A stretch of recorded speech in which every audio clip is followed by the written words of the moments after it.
I'm here with yet another Fazbear Frights book. This one's the newest in the series. It's by Scott Cawthon, Ellie Cooper, Kelly Para, and Andrea Wagner. And as you can see, it is a horror book.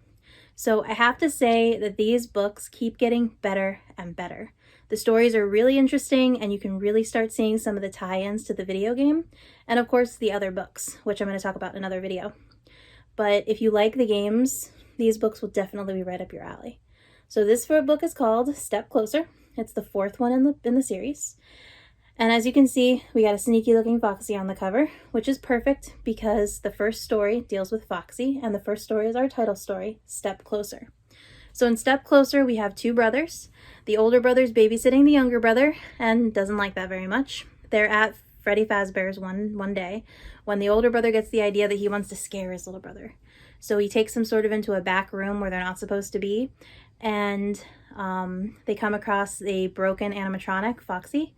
And let's just say the older brother gets a little bit more scared than the younger brother when he hears Foxy sing this pirate song, "You gotta lose an arm or an eye, or an arm and an eye, in order to become a pirate." So after that sort of run-in with this Foxy animatronic, the older brother starts having these weird accidents. And if you haven't guessed it already, these accidents cause him to almost lose an eye or almost lose his arm. So you're gonna have to read the story to figure out if he, comes out of it with his eye and his arm. So the next story was really weird because it felt a little out of place based on how all the other stories are, because this story, spoiler alert, does have a little bit of a happy ending. Now if you read a little bit further into the ending, it might not seem that happy, but overall it seems like a pretty happy ending. So this one deals with a girl that's living on the streets. She steals for a living because she doesn't have any other way of making money. And one day she steals a purse from a mom that's leaving Circus Babies Pizza World, and with her kids, and she steals this lady's purse and runs off with it. And when she gets back to sort of her hideout with her friends, they're going through the purse trying to see how much money's in it, and they come across sort of a goodie bag that belonged to the little girl that was with the mom.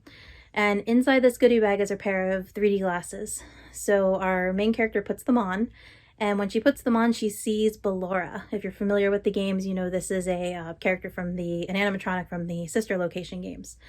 And she sees Ballora sort of dancing in the back, and like far in front of her.